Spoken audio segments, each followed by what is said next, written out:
What's up, YouTube? This is Firestorm 2012 here, aka Sonic the Hedgehog, and I'm going to do something I haven't done in a freaking while. I'm going to read y'all a Creepypasta. It's a long one, so I hope y'all are ready for it. It's Eddy and Eddy, the Lost Episode, and I'm going to start. As you may know, the popular show Eddy and Eddy has been running for a long time. However, between October 7, 2003 and October 21st, 2003, episode 34 was accidentally released 1 week before it was scheduled to.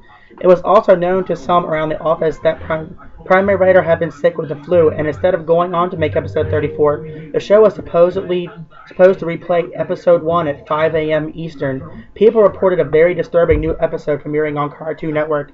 Some children were unfortunate enough to see it. Apparently, the quality of the episode was mediocre when held to the regular standards. Animation was choppy, sound was constricted and very muffled. Reports of a line running up and down similar to a crappy VHS tape were received. Scenery was described as overwhelmingly dark and depressing without changing props and other background objects. Stormy looking. Characters also behave oddly. Instead of the normal goofy hijinks inspired personalities, viewers complained they seemed extremely agitated, graciously hateful towards each other, and constantly about to begin sobbing after the lines. The protagonist also had a very bad lisp. No one knows why, but he spoke with a sexual tone, and that further bothered the viewers. I was one of those viewers. The episode began with Eddy walking down the street with Ed. I noticed that Double D was missing. Sorry about that. There was an angular shot coming from in front of the two to show them walking towards the viewer. Eddy was wearing an angry look he does when something goes wrong. His eyes were red around his iris. Ed looked absolutely forlorn and practically dragging behind Eddy, tears in his eyes, which were both lazy and looking in the opposite outward directions. Kevin, the series antagonist, was riding his bike opposite of the Eds towards them. The shot became blurry and low moans were heard coming from Eddy before Kevin hit him, which never happened because the screen went to black. The screen then snapped back and Kevin was again heading towards Eddy. The view was so blurry this time, all I saw was a green blob headed towards a yellow one. Again, the low moan.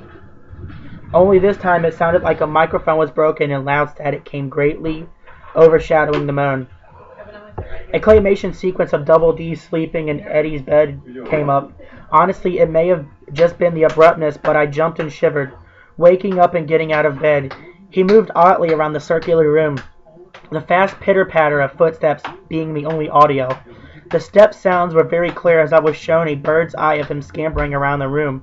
There were no visible doors. Double D began screeching, sounding like a fisher cat, as he moved wildly around the center of a room, faster and faster, until the screen began blurring again.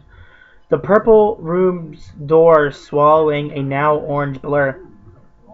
An extreme close-up of Eddy's front door sat in absolute silence for a maddeningly long time, at least 2 minutes of dead silence in the door. Next we see Jimmy and Sarah at a doctor's of some sort, probably oral.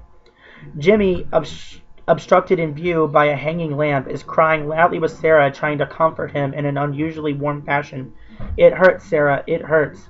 Suddenly the door of the room is smashed open by a new character, a dentist. His face wasn't shown because he was tall enough to be out of that shot. Sarah was escorted out the room and Jimmy was shown. His headgear was mangled, the front bent upward, stretching his lip very high, tearing proportions. The front of his gums was trickling blood, and teeth were missing. The disturbing part was that he lost both arms and legs beforehand, apparently, and sat as a paraplegic. I almost cried as I came to the conclusion that others had beaten him up and bent his headgear. The camera stayed on his mangled face for a few seconds, still as a picture, silent as ever. Commercials came on. We are instantly assaulted with a very hairy Rolf in his darkened shed, fisting the cow repeatedly as visual loops and get blurry again as the scan pans out. YouTube. Naz is reading a magazine on her couch. The quality is perfect now. Eddy is now alone without Ed. The quality declines worse than before, and he is still walking, the sun now lightening the mood somewhat as he smiles and begins running. The door is shown, and we see through Eddy's eyes as he reaches out and opens it. His house is nice and bright, but bad played violin is blaring, the only audio in this scene as he makes his way through the house. Eddy opens the door to his room. Johnny is shown under Nana's couch cushion as he crawls out on all fours in a comedic way and pops up behind her, still oblivious. I laughed because someone forgot to draw his eyes and I thought of a mole. Suddenly, I stopped laughing as he started swallowing her head in a cartoonish fashion, of course, but this was different. He and she stayed like this until she started kicking and struggling. Johnny held her like this until she went limp. A zoom in on his face revealed extremely small human eyes. Double D was laying on Eddy's floor, no longer in claymation. The camera showed Eddy's house for the remainder of the episode, about 3 minutes, and the next program began on the spot.